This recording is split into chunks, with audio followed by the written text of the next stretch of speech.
Acknowledgement receipt. This is to acknowledge receipt of the amount of 130,000 pesos for the purchase of information received by name Beverly Claire Pampano, date September 9, 2023. This is P-1-8-2051 in the name of Pampano. P-1-8-2107.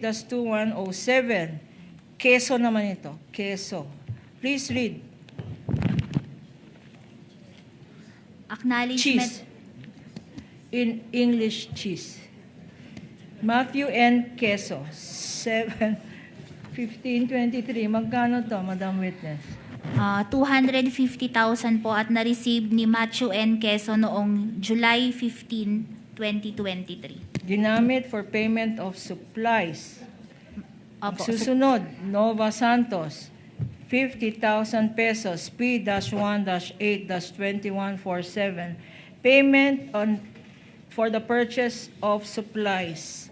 At another one, P-1-8-2195 sa isang Sala Kasim, 8/11/2023 for 180,000 pesos. Itong payment of supplies na pinakita natin, ito ba ay allowable expense ng confidential funds?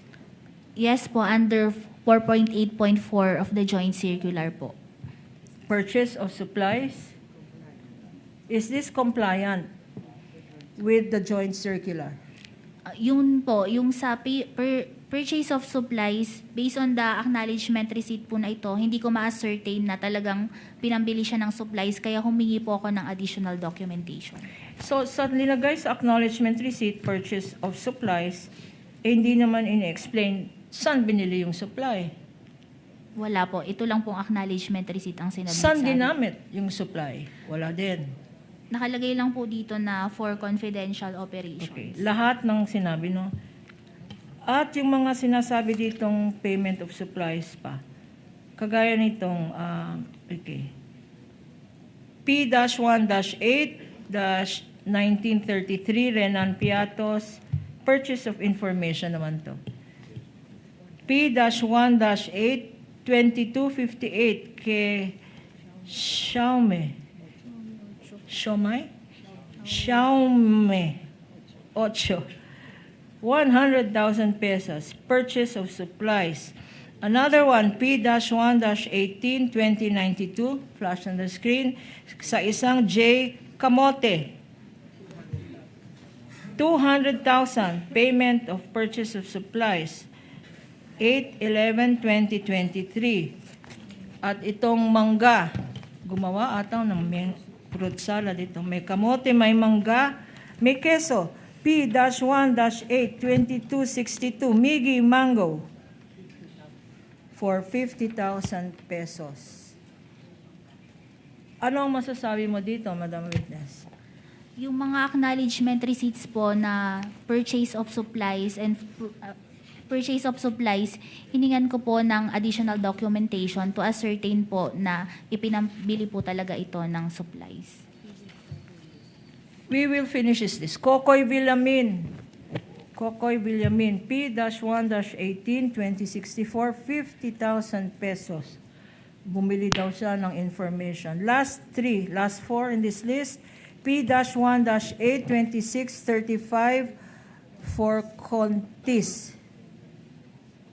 Connor Adrian, 9/20/2023, for 50,000.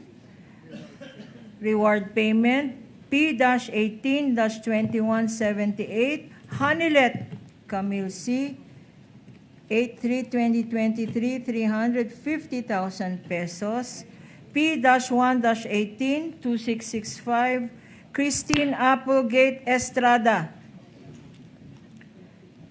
50,000 pesos for reward payment. And last but not the least, P-1-18, 2010, isang Denise Tanya Escudero.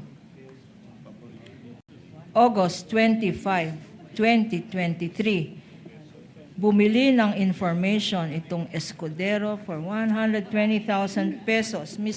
Madam Witness, may Quezon, may Escudero, may Hanilet, may Estrada. Anong observation mo dito sa mga selected ARs na pinakita sa iyo?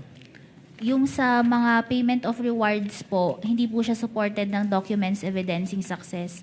And yun sa purchase of supplies po, hiningan ko po ng additional documentation to ascertain na binayad po talaga ito para sa supplies na ginamit sa confidential operations. Your Honor, please, we just have 3 certifications for the Office of the Vice President, and then we will go to the DepEd, but it's now 12 o'clock, and all with the names Apple, Queso, Manga, and etc. I think it is time for us to have lunch, Your Honor. With the permission of this honorable court. Of course, Counsel. Request for If continuance, you think Your it is a Honor. good time to pause so that your direct examination may not be cut at an inappropriate time, Chair will accede to that. May we ask that the witness be temporarily excused, Your Honor? The witness is excused for lunch. Kain ka muna, Ma'am Silene. Thank you po, Your Honor. We resume at 12:30. Chair declares a lunch recess. Alright, so mga kapuso, mag-lunch break lang muna ang impeachment court. Meron po silang 30 minuto at pagkatapos ay agad po silang babalik para sa resumption ng direct examination kay Silene May Del Campo. Attorney, ano pong masasabi niyo sa takbo ng direct examination so far? Meron po bang mga outstanding points for you? Ang outstanding point na nakikita ko, very creative naman ang prosecutor in admitting na at least presenting the summaries and the tabulation, no? With the imprimatur, with the approval of the presiding officer. Kaya na iunsad nila ang kanilang presentation, no? But at the end of the day, pagkatapos nitong mga pagpapakita ng mga documentation na tinitestigo, dapat makaroon din ng additional witnesses to testify on the receipt of the disbursement funds and the CI at saka ang confidential funds para malaman, makita talaga ang direct recipients of this disbursement funds. Pero kung wala po sa listahan ng original na list of witnesses na isinumite, okay lang po ba magpasok pa rin ng karagdagang testigo? Kasi natatandaan ko po, pati si Senator Judge Ping Lacson, nagre-request din po siya ng additional expert witnesses para magpaliwanag kung paano nga ba dapat ginagamit ang confidential funds. Hindi naman kailangan ng expert witnesses. Yun lang may alam sa proseso. For example, yung number 27 witness ng prosecution, nakalagay dito,